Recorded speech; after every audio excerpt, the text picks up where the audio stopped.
Assalamualaikum warahmatullahi wabarakatuh. Jumpa lagi bersama saya Abdullah yang paling ganteng dan sangat memprihatinkan. Oke, seperti biasa saya mau berbagi ilmu, berbagi cerita, berbagi pengalaman. Ilmu yang saya bagikan adalah hari ini tentang utang ya. Mayoritas kebanyakan semua orang-orang mempunyai hutang ya. Hutangnya itu bermacam variasi dan mode ya, seperti itu. Ada hutangnya level pemula, bahkan ada hutangnya yang level legenda pun ada ya, seperti itu ya. Jadi buat ibu-ibu, buat bapak-bapak, buat kawan-kawan, saya punya solusi agar Anda tidak punya utang ya. Solusinya cuma satu. Jika Anda tidak pengen punya utang, maka janganlah Anda berhutang ya. Itu solusi saya. Jadi Anda tidak akan punya utang. Seperti itu. Sekali lagi saya ingatkan, jika ibu-ibu, bapak-bapak, dan kawan-kawan tidak ingin yang namanya punya hutang, janganlah berhutang. Seperti itu ya. Apabila ada keterpaksaan dalam hutang piutang, boleh. Kita jangan banyak-banyak ambilnya. Dan juga kita meminjam hutang ke sana kemari kan. Yang namanya meminjam uang hutang itu harus dikembalikan dengan kesadaran sendiri ya. Kita ini harus tahu diri, sudahlah pinjam, terus gak mau bayar pula utangnya. Kasihan yang punya duit itu. Saya sudah pernah meneliti yang namanya tentang utang ya. Saya pernah udah uji coba dan meneliti.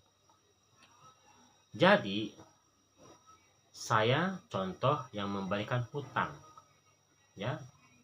Ada kawan saya yang ngemis-ngemis ke saya meminjam uang, ngemis dia meminjam uang kepada saya.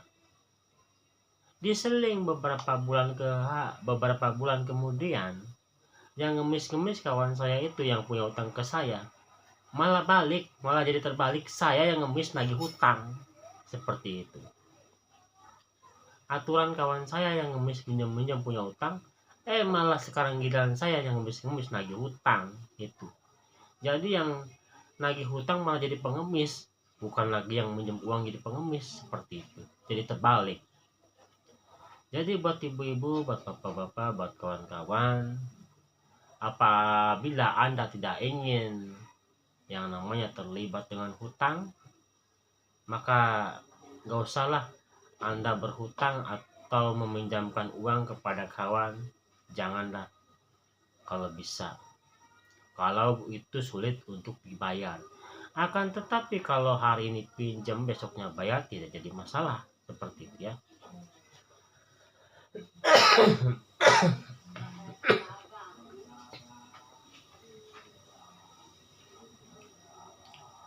Jadi, dan aku heran sama orang-orang di zaman sekarang ya. Banyak orang yang takut dengan yang namanya utang ya. Dia bahkan tidak takut dengan yang namanya ular contohnya ya. Kalau ular ini kan dia suka melilit ya, suka menggigit ya. Jadi orang-orang itu tidak takut yang namanya dililit ular ya. Bahkan kebanyakan mayoritas orang-orang itu kebanyakan paling takut dililit utang.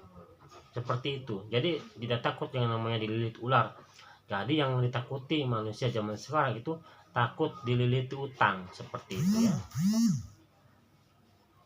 Jadi buat ibu-ibu, buat bapak-bapak, buat kawan-kawan, janganlah Anda dibiasakan berhutang ya. Kalau tidak perlu-perlu banget, kalau tidak penting-penting banget ya. Seperti itu.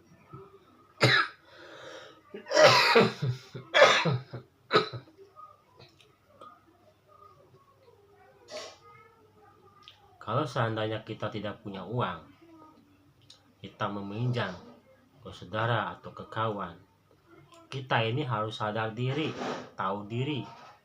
Kalaulah sudah ada uang, cepat dibayar. tidak perlu ditagih.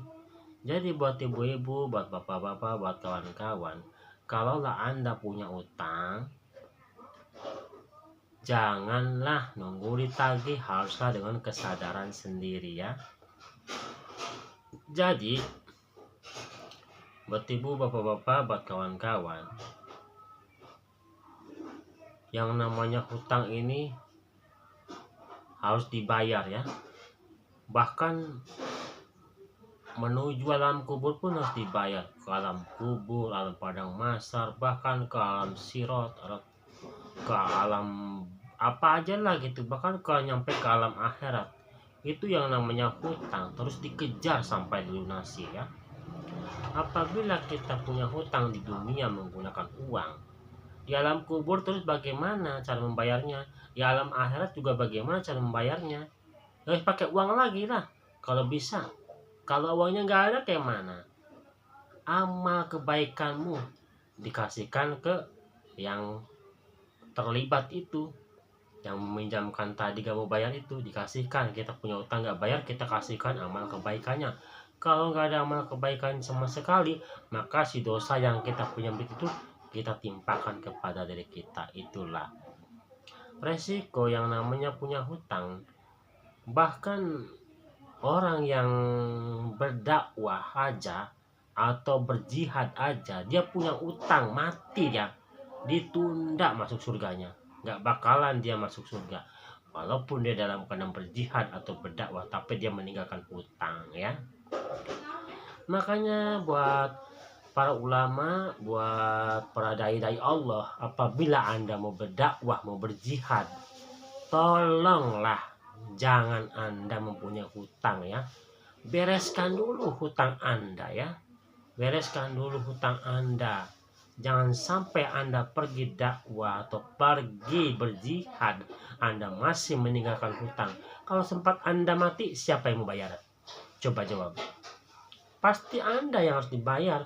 Dan Anda juga sudah mati, gak mungkin Anda bisa bayar rohnya. Rohnya terus kentayangan mau cari bayar utang kan gak bisa. Maka buat para dai-dai, buat para ulama, para ustadz, apabila Anda pergi dakwah, pergi berjihad, mohon untuk jangan punya utang. Lunasin dulu utang-utangmu, beresin dulu utang-utangmu, baru pergi dakwah, baru pergi berjihad. Seperti itu.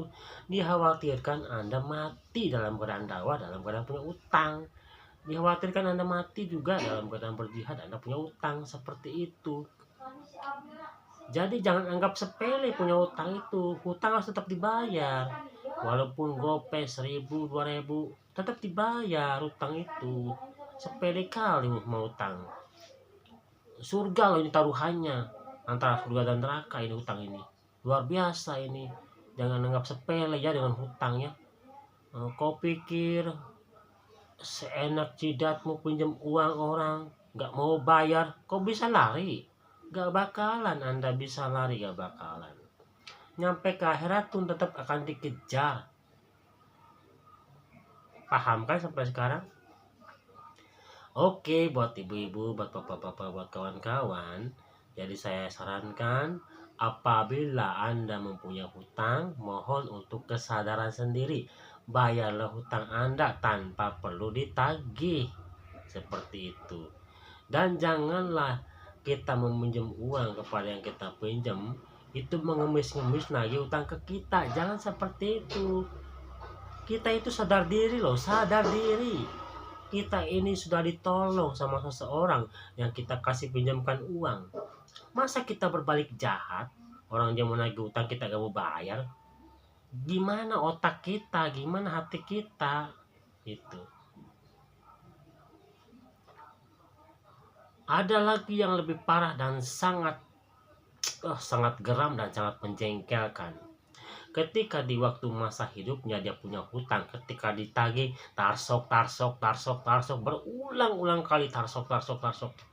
Akhirnya apa? Meninggal dunia. Begitu kita datang ke keluarganya orang yang meninggal dunia itu, si keluarganya marah-marah gak jelas. Menagih hutang bukan pada saat orang meninggal. Seperti itu. Ya salah dia dulu, yang mati itu ngapain dia mati dulu? Orang punya hutang harusnya dibayar. Pada saat dia punya hutang malah diem-diem nggak mau bayar, seperti itu. Giliran ditagih mah keluarganya nggak nerima punya hutangnya, tetap hutang harus dibayar. Walaupun 1.000 2.000, jangan anggap enteng, jangan anggap sepele masalah hutang. Tetap dibayar. Gitu. Jadi gak ada alasan, mau hidup mau mati tetap tagih itu hutang. Masalahnya surga dan neraka ini. Itu di depan kita itu yang mati, surga atau neraka. Itu jangan anggap sepele, jangan anggap enteng masalah hutang ya. 1.000 2.000 wajib kita bayar. Itu. Saya juga pernah yang namanya merasakan punya hutang ya. Bahkan saya sempat sudah 3 tahun saya balik kampung dan saya merasa punya hutang ketika di kota. Akhirnya saya balik ke kota dan saya cari orang itu ke sana kemari kan. Saya udah berusaha selama 3 tahun dan saya ingat orang ini yang aku pinjam aku belum bayar dan aku tanya. Rupanya orang ini sudah lupa dengan saya yang aku minjam itu. Pak, saya dulu bisa punya hutang sama bapak tapi belum bayar. Hutangnya berapa? Hutang buku. Bapak kan jualan buku waktu itu.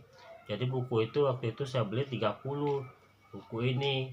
Nah, pertanyaan saya, Bapak buku ini sekarang harganya berapa? Udah 50.000.